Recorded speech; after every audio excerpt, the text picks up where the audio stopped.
आणि पुढची बातमी नागपूरमधून आहे। नागपूरमध्ये महाज्योतीच्या पीएचडी फेलोशिपचा पेपर फुटलाय आणि हा पेपर फुटल्यामुळे परीक्षार्थींमध्ये गोंधळाचं संभ्रमाचं वातावरण आहे। नागपूरच्या कमला नेहरू कॉलेज केंद्रावरती ही घटना घडली आणि या घटनेमुळे पेपर फुटीमुळे विद्यार्थ्यांनी परीक्षेवरती बहिष्कार टाकलाय। कारण 3 वेळा ही परीक्षा झाली। ताई थोडं बसता का तुम्ही? त्याच्यामुळे सरसकट यांना फेलोशिप पाहिजे। हो राजेश खाने को बदलो पहले। 1 मिनिट थांबा, घोषणा नका देऊ। हे समोरचे महासंचालक मध्ये कोण आहेत? तर माझ्याकडे नंबर आहे। अच्छा, खवले साहेबांना विचारावं लागेल। नाही पण आजची परीक्षा रद्द करण्याचा अधिकार तर तुम्हाला आहे ना? नाही पण सर मला सांगा की पुणे विद्यापीठातर्फे तुम्ही कोऑर्डिनेटर आहे, तर तुमची जबाबदारी होती की राज्यामध्ये ही परीक्षा व्यवस्थितपणे झाली पाहिजे होती।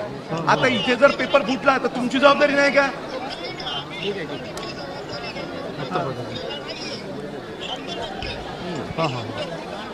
सर दुसऱ्यांदा एक्झाम कॅन्सल झालेली आहे।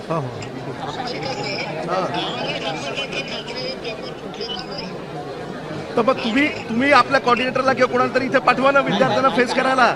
त्यांना समजून सांगा ना, तुमचं म्हणणं आहे जर पेपर फुटला नाही तर मग हे विद्यार्थी ज्यांनी डोळ्यांनी पाहिलं सी आणि डी तो पेपर सेट फुटला होता किंवा तो झेरॉक्स कॉपी होता, ओरिजिनल नव्हता, सील सकट नव्हता, त्याचं काय?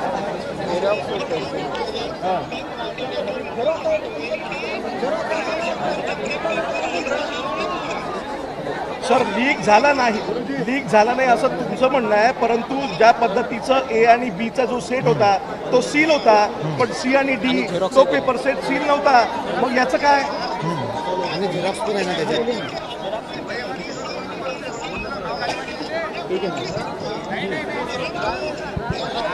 पेपर झेरॉक्स होता ते तेच व्हिडिओ दाखवू थांब केलं आम्ही ते बाहेर तुझे विद्यार्थी झालं, लाईव्ह झालं, सगळं झालं। त्यांना माहिती आहे नाही लोगो के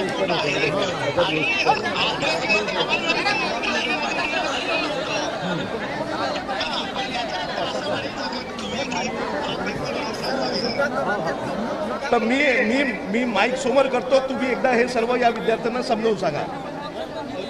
मी माईक समोर करतो, तुम्ही स्पीकरवर आहे, हे या विद्यार्थ्यांना सांगा। एक मिनिट ही सारथी, बार्टी आणि महाज्योतीच्या वतीनं ही जी परीक्षा आयोजित केली होती राज्यामधल्या सगळ्या सेंटरवर, त्याच अनुषंगाने या देखील कॉलेजमध्ये ही परीक्षाचं केवळ सेंटर होतं।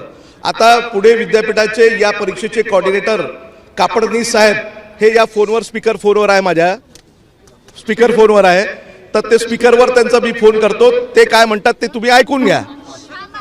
बोला कापडनीस साहेब।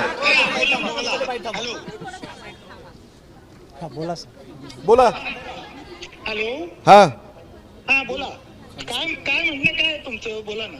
नाही सांगितलं ना, सी आणि डी सील नव्हता म्हणून हा पेपर रद्द करावा, आणि 3 वेळा या परीक्षेचे पेपर फुटल्यामुळे ही परीक्षाच रद्द करून सरसकट त्यांना फेलोशिपची त्यांची मागणी आहे। आता तुम्ही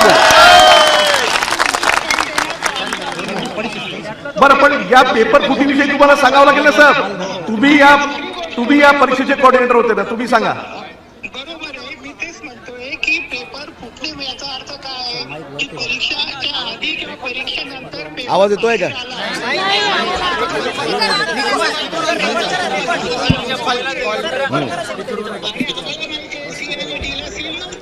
पण का बरं सील नव्हतं? हा मला धरून थांब पडशील। नाही, मग तुमचं म्हणणं आहे की सी आणि डी हा पेपर सेट सील राहायची गरज नाही।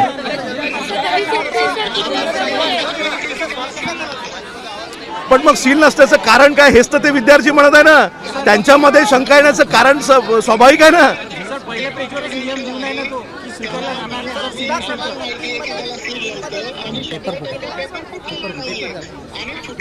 सर, तिथे नियम आहे, सील पेपर नसेल तर पेपर ऍक्सेप्ट करायचा नाही।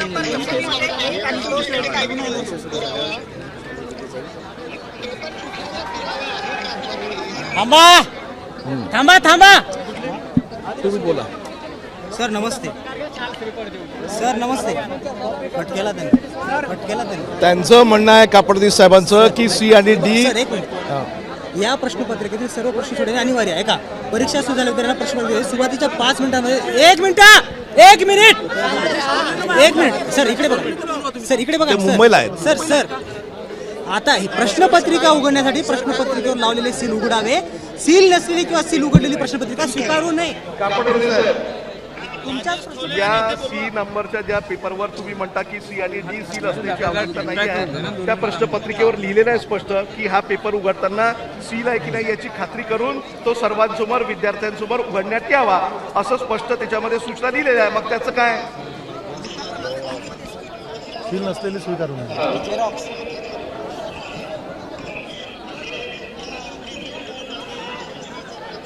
राजेश खवले को इधर ही बुलाओ. खवले सर आमचं आर्थिक मानसिक नुकसान होऊन राहिलं. हो सगळ्यांचं 2 वेळा झालं. बरोबर फोन बोलतात थांबा ना.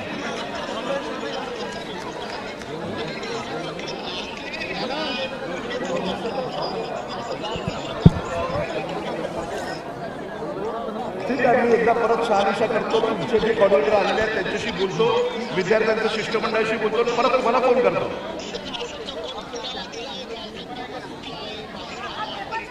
सर नसेल कुठला ना, पण मग तो जर प्रश्नपत्रिका जर सील नसेल तर मग त्याच्यामध्ये मला विद्यार्थ्यांच्या मनामध्ये संशय निर्माण नाही होणार का?